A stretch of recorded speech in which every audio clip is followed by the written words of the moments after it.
बिस्मिल्लाहिर्रहमानिर्रहीम। इब्तिदा है रब्बे जलील के बाबरकत नाम से जो दिलों के भेद खूब जानता है। नाजरीन, इस दुनिया में जो हो रहा है वो रब जानता है, आसमान और ज़मीन पे हो रहा है वो भी रब जानता है।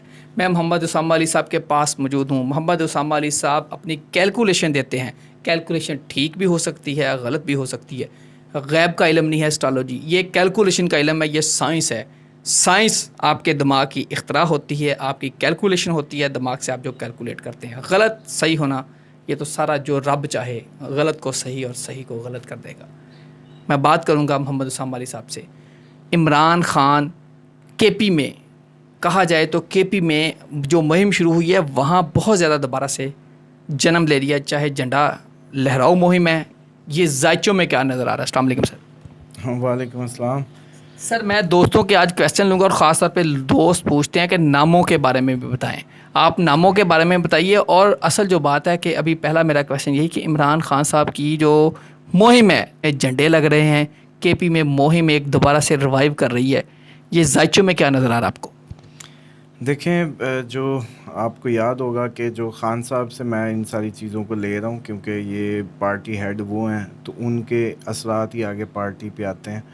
और ठीक है, मेरे फेलोज़ काफ़ी ये पार्टीज़ के जायचे और इस तरीके की चीज़ें करते हैं। मेरा कुछ ख़ास इस पे जो है इंटरेस्ट लेवल उस तरीके से नहीं है कि एक चीज़ का एक्यूरेट आपको जन्म ही नहीं पता तो आप उसके बारे में प्रेडिक्शंस किस तरीके से करेंगे। क्योंकि हम तो जैसे अब मैंने अगर 7 तारीख़ की मुलाकात बताई तो मैंने क्योंकि उनके असेंडेंट को पकड़ा और असेंडेंट की प्रेडिक्शन की, तो असेंडेंट तो आपका सिर्फ हर 2-3 घंटे बाद अगर आपने जन्म का टाइम बदला तो असेंडेंट बदल जाएगा, तो प्रेडिक्शन फिर एक्यूरेट नहीं हो सकती। तो इसलिए बल्कि ये नाजरीन भी जो लोग टाइम ऑफ बर्थ नहीं बताते तो उनकी प्रेडिक्शंस एक्यूरेट उतनी नहीं आ सकती।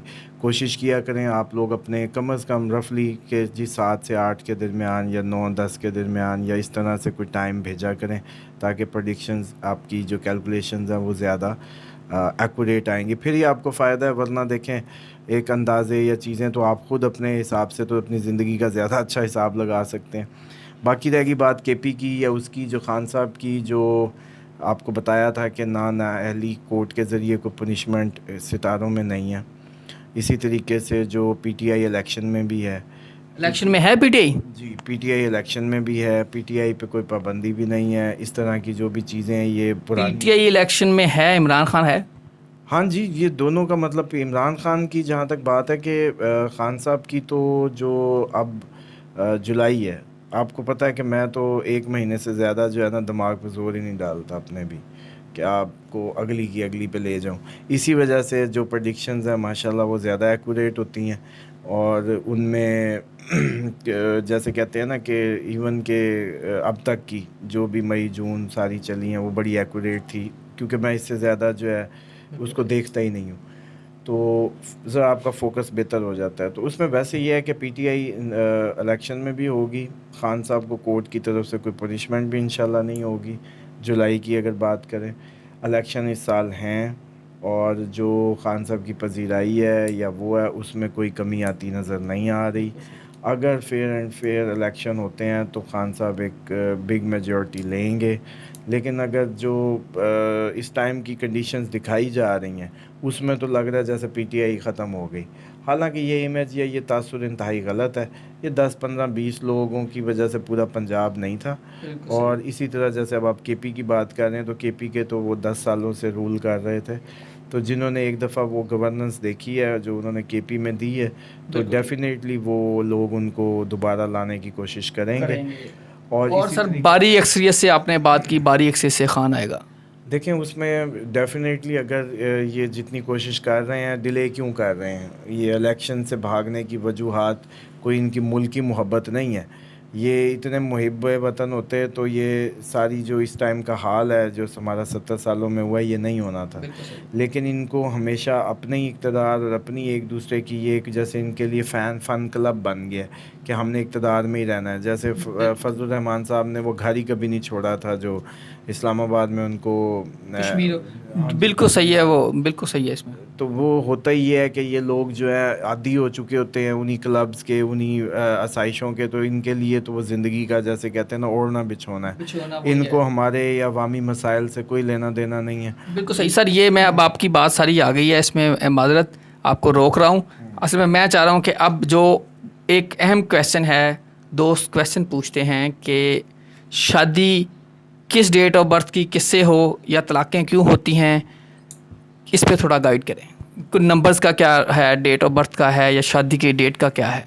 अच्छा, इसमें एक चीज़ को बड़ा क्लियरली समझ लें, नमरोलॉजी भी हो तो ऑपरेट उसको प्लैनेट्स ही कर रहे हैं, साइंस प्लैनेट्स की ही इन्वॉल्व है पीछे। तो उसमें होता ये है कि 1 से 9 नंबर तक हमने 9 प्लैनेट्स को जो है वो इसमें वो कर दिया है तकसीम ये लोशो के हिसाब से, नमरोलॉजी के हिसाब से।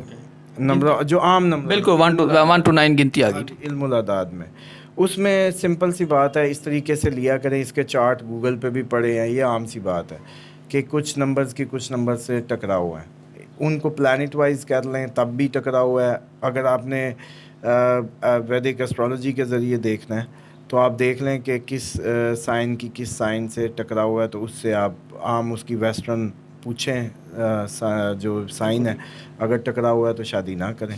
दूसरा ये है कि जैसे अब आपकी 1 तारीख में जन्म हुआ या उसका टोटल 1 बना, मतलब 1 का मतलब 1 भी है 10 भी है, इसी तरीके से जो आपका 19 है वो भी 9 और 1 10 बन के फिर 1 ही है।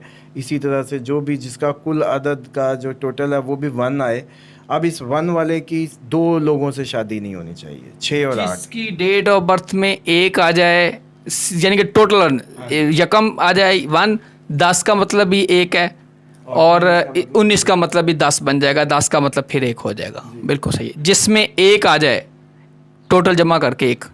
अब उसमें यह है कि अब 1 जो आ गया, 1 की 6 तारीख से 8 तारीख से शादी नहीं होनी चाहिए। यानी कि अगर 1 यकम जिस लड़के की या लड़की की डेट ऑफ बर्थ है उसकी 6 या 5 और 1 6 जमा कर लें तब भी सर 6 और 2 8, ये टोटल करके 6 और 8 आ जाए तो शादी उसमें ना कीजिएगा। जी, इसी तरह जिसकी 2 है उसकी 2 से नहीं होनी चाहिए, 5 से नहीं होनी चाहिए, 6 से नहीं होनी चाहिए। जिसकी डेट ऑफ बर्थ 2 है, 02 भी आ सकता है, 11 भी आ सकती है सर, 1 और 1 11, 29 भी, 29 9 2 11 और उनका फिर 1, फिर वो 2 हो गया। ये 2 हो गया नाजरीन। 2 वाले की शादी 2 वाले से, 5 वाले से और 6 वाले से नहीं होनी। 5 से मेरा 2 और 3 अगर इकट्ठा, ये टोटल 0, अब आप समझ गए होंगे, टोटल जो उसका प्लस करके जमा करेंगे तो जिसमें 2 आ जाए तो आपने 2 से 5 से और 6 से शादी नहीं करनी। ये क्यों नहीं करनी सर? देखें, ये मून के जो 2 को रूल करता है, मून और मून की जो आपस में टकराव है, 2 का 2 से भी है, 5 मरकरी से भी है और 6 वीनस से भी है। तो ये 2 5 6 का जो टकराव है एक्चुअली वो इस वजह से होगा कि उनकी जो ख़वास हैं वो आपस में टकराएंगे इन डेट्स के हामिल अफराद के। इसी तरह से ज़रा मुझे लग रहा है कि इसको थोड़ा सा मुझे जल्दी कंक्लूड करने दें। तो 3 तारीख की 4 और 7 से, 4 तारीख की 3 4 8 से, और 5 की सिर्फ 2 से। 5 वाले के लिए जिसका 5 का है टोटल 5 या 5, उसकी 2 वाले से सिर्फ अलाउ नहीं है कि टकराव होगा। ये वाहिद मतलब 5 नंबर वाले हैं जिनका, बाकी सबसे ओके है, किसी से भी करें किसी भी डेट वाले से, लेकिन 2 का टोटल या डेस्टिनी 2 से ना करें। इसी तरीके 6 वाले जो हैं, जिसका 6 है वो 1 2 6 7 इनसे ना करें। 7 वाला जो है इसकी तादाद ज़्यादा है, 7 वाला जो है 3 6 7 8 9 इनसे ना करें, इनसे शादी ना करें जी, इनसे ना करें। इसी तरह 8 वाला जो है 1 4 7 8 9 इससे ना करें। इसी तरीके से जो 9 है, 9 वाला 7 और 8, 7 वाले से या 8 वाले से। इसमें अब एक और नाज़रीन के लिए चीज़ ऐड कर लें, एक है ड्राइवर नंबर, जो उस दिन का मतलब हमने 2 तारीख या 14 तारीख या 25 या 26। एक है डेस्टिनी नंबर। डेस्टिनी नंबर है इस टोटल जो एडअप है इस डेट ऑफ बर्थ का, इसका भी टकराव नहीं होना चाहिए आपस में। मतलब आपने अपनी डेट ऑफ बर्थ को 25 4 2000 या 1980 मैं ले लेता हूँ, 25 4 की एग्जांपल आपकी जो है वो मैं इधर कर लेता हूँ काउंट। 25/4/2000। अब 2000 कर दें जी। तो ये बनी 7 और 4 11, 11 और 2 13। ये टोटल जमा कर लेना, बिल्कुल ठीक। 13 को जमा किया तो 3 और 1 4। 4, तो ये बना 4। अब आपने 4 वाले की, जो मैंने बताया कि 4 वाली की किससे नहीं होनी चाहिए, वो भी अब आपने उसमें देखना है। डेस्टिनी को भी काउंट कर लें। तीसरी इसमें ये बात है कि इसको मजाक ना लें। आप इसका टेस्ट करना है तो ऐसे करें कि जिन शादियां जो अच्छी नहीं चल रही उनके पीछे या उनकी डेस्टिनी या उनकी इसकी जो पैदाइश का नंबर है इसको चेक कर लें, या फिर इसका एक और तरीका है, जो नेम है, जो उस शख्स का नाम है उसके अदाद निकाल के, उसके अदाद बड़े आसान है कि आप गूगल पे अपने जाके इंग्लिश के नीचे, मतलब जैसे AIJQY1, इसी तरह BKR2, CGLS3 और इसी तरीके DMT4, हर मतलब उसके जो है ना ये 9 तक इनको भी तकसीम कर दिया गया है, 8 तक ये डिजिट्स को, जो अल्फ़ाबेट्स हैं, सॉरी, अल्फ़ाबेट्स के नीचे अपना नाम लिखें, उसके नीचे आदाद लिखते जाएं, जो जिस नंबर का है उसको ऐड अप करें, जो नंबर आएगा वो आपका नेम नंबर है। इसी नेम नंबर से भी आपने जो नाम रखने होते हैं इसी को देख के रखने होते हैं कि आपकी जो पैदाइश मिसाल के तौर पे 7 तारीख को हुई है, तो अब आपको मैंने बताया था कि 7 वाला जो है 7 से नहीं बनती, तो इसलिए नाम का जो टोटल है वो भी 7 ना आए। फुल नेम में पुकारने वाले प्लस फुल दोनों का ही साथ नहीं आना चाहिए। मतलब आप जैसे अब आतिफ़ मजीद, आतिफ़ का भी साथ ना आए, अगर आतिफ़ मजीद टोटल करें तब भी साथ ना आए। अब आपने कैसे करना है कि आपने वो नाम वो रखना है जो उसके फेवरेबल डिजिट्स में है, प्लस उनको देख लेना है कि किस डिजिट से टकराव होता है। इस तरीके से जब आप नाम रखेंगे तो पर्सनैलिटी क्लैश ख़त्म हो जाएगा। अब इसमें 2 बातें और होती हैं, डेस्टिनी और आपका ड्राइवर नंबर, पैदाइश का दिन, जो तारीख़ है, ये भी आपस में टकराए तो अनलकी। अगर ये आपस में कंपैटिबल दोस्ती हो तो ये लकी। लकी और अनलकी को निकालना भी बहुत ही आसान है कि आप इसमें एक नंबर, मिसाल के तौर पे अगर कोई यकम को पैदा होता है और जब उसकी डेट ऑफ बर्थ हम टोटल करते हैं तो वो 6 या 8 आ जाती है, तो 6-8 आ गई तो वो अनलकी बच्चा है, क्योंकि उसकी डेस्टिनी उसकी डेट ऑफ बर्थ से टकरा रही है, आ गया, ये कोलैप्स हो गया। अब अगर आपने नाम उसका कोई ऐसा रख दिया जो 1 से भी टकराए, 8 से भी टकराए, तो फिर तो तबाही। इसलिए ये कोशिश करनी चाहिए कि अगर देखें डेस्टिनी और आपकी ये जो डेट ऑफ बर्थ, ये तो आपके इख्तियार में नहीं है। हाँ, कुछ लोग अगर बेबी कैरी करना है, अभी होने वाला है, तो ऑपरेशन डेट्स जो हैं वो आगे पीछे कर सकते हैं, वो काइंडली लाजमी किया करें, पूछ लिया करें, और उसकी कोई चार्ज नहीं है, कोई फ़ीस नहीं है। आप लोग अपनी, क्योंकि मैं ज़ाती तौर पे इसको देख रहा हूँ कि माशरे में ये नामों की वजह से और इनकी वजह से जो मसाइल हैं ये बहुत ज़्यादा हैं, तो हमारी ज़िंदगियाँ, बल्कि अमूमन ये होता है कि जायचा खोलते हैं, बर्थ चार्ट बनाते हैं, हर चीज़ बेहतरीन होती है, वो कहते हैं जी प्रडिक्शन ठीक नहीं हो रही, मामला ख़राब। तो हम वो देखते हैं तो फिर समझ आती है कि नाम का मसला चल रहा है। तो इसलिए नाम एक वजीफ़े की तरह असर करता है, इसको आम ना लें, इसको बार बार रिपीटिशन की वजह से इसके असरात हैं। तो इसलिए नामों के मामलात में, ये डेट ऑफ बर्थ के मामलात में अपने मैसेजेस आपके ड्रॉप कर दें, हमें भेज दें, इसकी कोई जो मतलब कोई चार्ज नहीं है, कोई कुछ नहीं है। हम भरपूर कोशिश करेंगे, बल्कि आप किसी दिन इस पे भी सेशन कर लें तो आपके नाजरीन के लिए जो है ना अच्छे से हम टाइम देंगे इनको। बिल्कुल सही है जी। इस पे हम एक इन डिटेल वीडियो और भी करेंगे जिसमें हम एक एक चीज़ को कैलकुलेशन करेंगे। आप अपने बारे में डायरेक्ट रब्ता कर सकते हैं स्क्रीन पे दिए गए नंबर पे। इसके साथ साथ आप कमेंट करें तो इंशाल्लाह नेक्स्ट टाइम हम जब आएंगे तो सामा साहब से ये भी बात करेंगे। सर, एक क्वेश्चन मुझसे दोस्त कुछ पूछ रहे थे, वो कह रहे हैं जी एस्ट्रोलॉजी कुछ ये गैब का इल्म नहीं है, गैब तो अल्लाह ताला जानता है, आप कैलकुलेशन करते हैं। यहाँ एक मिसाल दी जाती है कि वो अल्ट्रासाउंड में जब बच्चे को, अक्सर एस्ट्रोलॉजर यही मिसाल देते हैं कि जी आप बेबी होता है तो अल्ट्रासाउंड से आप पता कर लेते हैं। इसी तरह ये भी एस्ट्रोलॉजी भी एक साइंस है, तो इस पे एस्ट्रोलॉजी इस्लाम प्लस ये अल्ट्रासाउंड को इस्लाम के पैरामीटर्स में आप बताएं, जो कि आप रिलीजियस स्कॉलर भी हैं। देखें, एक तो आज डेफिनेशन समझ लें कि खुदा अगर किसी चीज़ को गायब करने का इरादा कर ले तो वो अयां नहीं हो सकती, ये अकीदा कादिर मुतलक है, और जिस चीज़ को अयां कर दे उसको कोई गायब नहीं कर सकता। तो इसलिए गैब तो उसको कहें ही ना, जो आपको पता चल गया वो तो गैब हो ही नहीं सकता। गैब तो वो उस चीज़ को कहेंगे जो आप हमारी दस्तरस से दूर है या हमारे लिए गायब है। जो चीज़ एक्सपोज हो जाए वो गायब नहीं कहलाती। और जो चीज़ ये नहीं होता कि जी ये 10 लोगों पे अयां हो गई और 100 पे गायब है, तो अब इस नज़रिए से हम इसको चेक करेंगे, नहीं। मतलब मिसाल के तौर पे मुझे एक बात पता है, अयां होगी मुझ पे, अगर वो 10 लोगों ने उस बात पे इंटरेस्ट नहीं लिया, वो नहीं जानते तो नहीं जानते। तो जो ज़ाहिर है उसको गायब कह के इस अलूम को डिस्करेज करना बड़ा गलत था। दूसरी बात यह है कि अल्ट्रासाउंड में ये आपको पता है बड़ा अरसा लोग इस चीज़ से भी डरते रहे हैं कि अल्ट्रासाउंड नहीं करवाना, कि बच्चा जो है वो पहले पता कराना भी मुस्तकबिल भी नहीं है या कुछ भी ऐसा चक्कर नहीं। ये भी जाहिर है, अगर आपको पता चल, अगर खुदा का इरादा इसको छुपाने का होता तो वो फिर छुपाता, तो कोई उसको खोल नहीं सकता था। अब अगर ये बात, इस बात को इस तरीके से समझ लें कि अगर खुदा ने आपको ये एक्सेस दे दी है किसी भी इल्म की, किसी भी चीज़ के खोज की, तो उसको अयां करना चाहता है, तो आप उसमें घबराएं ना। इस्लाम इसमें कहाँ सर, हम ये तो साइंस होगी, इस्लामी पॉइंट ऑफ व्यू से बताएं कि अब बेबी की जिन्स का पता करना, बेटा है बेटी है, क्या जायज़ है? नंबर 1, इस्लाम में कहीं इसका जिक्र है? मुझे नहीं पता, आप बेहतर जानते हैं, सारी बात है। और फिर कि इस्लाम में इसका क्या है, कैसे पता चल सकता है?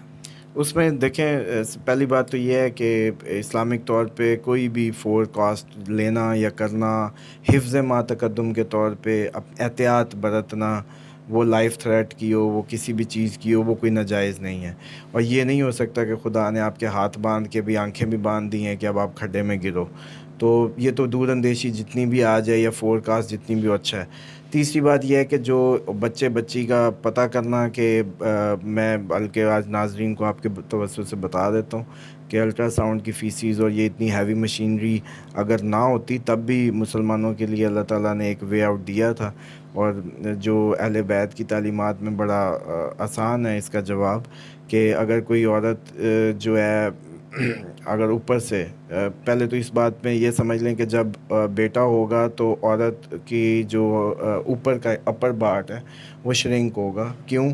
क्योंकि उसकी बेटे की जो ग़िज़ा का इंतज़ाम अपर बॉडी से होना है, तो इसलिए वो ऊपर से सूखेगी, कंधे उसके मतलब झुकेंगे या श्रिंक होंगे, चेहरे पे छाइयाँ आएंगी, गाल पिचकेंगे, आंखें धंसेंगी, हल्के पड़ेंगे। अगर वो फुल अच्छी फूड नहीं ले रही, मेंटेन नहीं कर रही, तो ये एक निशानी होगी कि अपर बॉडी से जो फूड का इंतज़ाम हो रहा है, तो वो बेटा आना है। और इसी अच्छा, बुनियाद पे बेटे का पेशाब, जो एक और भी इसमें ऐड कर लूँ आपके, आपने बड़े बुज़ुर्गों से सुना होगा कि जी बेटा नौमौलूद हो तो उसका पेशाब पाक है और बेटी का पलीत है। इसके पीछे भी यही रीज़न है कि बेटे की जो खुराक का इंतज़ाम है, क्योंकि अपर बॉडी से हो रहा है, इसलिए उसका पेशाब जब तक वो दुनिया का नहीं खाना शुरू करता, तो ये उसका कहते थे जी पेशाब पाक है, कोई बात नहीं अगर कहीं मतलब उसने कर दी है, या आम रूटीन में पुराने मतलब लोग, नाजरीन के कई लोग जानते होंगे। इसी तरीके से ये निशानियाँ ये किस मंथ में अया होंगी? अगला फिर बेटी पे मैं आता हूँ, लेकिन देखें, ये जब आपकी जो इसका पहला टाइम होता है, जो पहले 4-5 माह होते हैं, वो औरत को लगते हैं, उसकी जो जो भी खिलाएंगे वो औरत को लगेगा। तो अगर जो 5 माह या चौथे माह के मिड के बाद जो भी उसको फूड करेंगे वो बेबी को जाएगी। अच्छा, अब इसमें ये होगा कि इसको अगर यूँ हमने मतलब दूर दराज कोई साइंटिफिक हमारे पास नहीं है, तो जो उसके शुरू के दिन हैं, जो पहले 4-5 माह हैं, उसमें एक तो इनको ज़्यादा डाइट उस टाइम पे इंटेक लेना चाहिए, क्योंकि माँ ज़्यादा ज़रूरी है, क्योंकि उसका इंतज़ाम तो अल्लाह ताला ने इसी के ज़रिए करना है ना। तो इसलिए पहले 4-5 माह में फ़ूड, मैंने देखा अमूमन लोग एंड पे फ़ूड ज़्यादा शुरू कर देते, जिसकी वजह से ऑपरेट की तरफ जाना पड़ता है, क्योंकि वो जितना भी खिलाया जाता है वो बेबी को लगने लगता है। हालाँकि ये होना ये चाहिए कि प्रेगनेंसी के जो पहले 5 महीने या 4 महीने, उसमें माँ को जो है ज़्यादा से ज़्यादा उसकी डाइट का ख्याल रखा जाए। अब इसी डाइट के जब ख्याल रखेंगे आप, इसी के दौरान ही आपको जो है, जब माँ का ये स्टेटस होगा, तब ये आपको चौथे 5वें महीने पता चल सकता है। अगर बेबी है, बॉय है, तो खुराक का इंतज़ाम अल्लाह ताला ने अपर से रखा हुआ है, चेहरा पिचक जाएगा, कंधे दर्द करेंगे, ऊपर वाले पोर्शन में आपको विजिबल चीज़ें नज़र आएंगी, ये बेटे की इलामत है। ये इस्लामी अब अब इसमें बेटी का है तो लोअर बॉडी से उसके थाइज, उसकी टांगें, उसके हिप्स, ये जो एरिया है, ये जो मतलब हमारे बेली से नीचे का जो कह लें एरिया है, इससे उसकी फूड का इंतज़ाम होता है। तो इस वजह से उसका पेशाब पलीत भी कहा जाता है, और इसी वजह से उसकी जो निचली टांगें हैं थिन होंगी, जो बटक्स हैं या थाइज हैं ये श्रिंक करेंगे, लेकिन ऊपर ब्लश करेगी, लालियाँ आएंगी, खूबसूरत होगी, रूप चढ़ेगा, तो फिर बेटी आ रही है। नाजरीन, ये मोहम्मद उसामा साहब ने आपको बता दिया है। ये आप ख़ुद इसका अंदाज़ा लगा सकते हैं, खुद आप जज कर सकते हैं। ख़ास तौर पे जो बहनें बेटियां जो इसको देख रही हैं वो आप ख़ुद जज करें और ख़ुद पे कर सकते हैं आप एनालिसिस अपना। फ़िलहाल मुझे दीजिए इजाज़त, मोहम्मद उसामा अली साहब को दीजिए इजाज़त। अल्लाह हाफिज़। पाकिस्तान जिंदाबाद। पाइंदाबाद।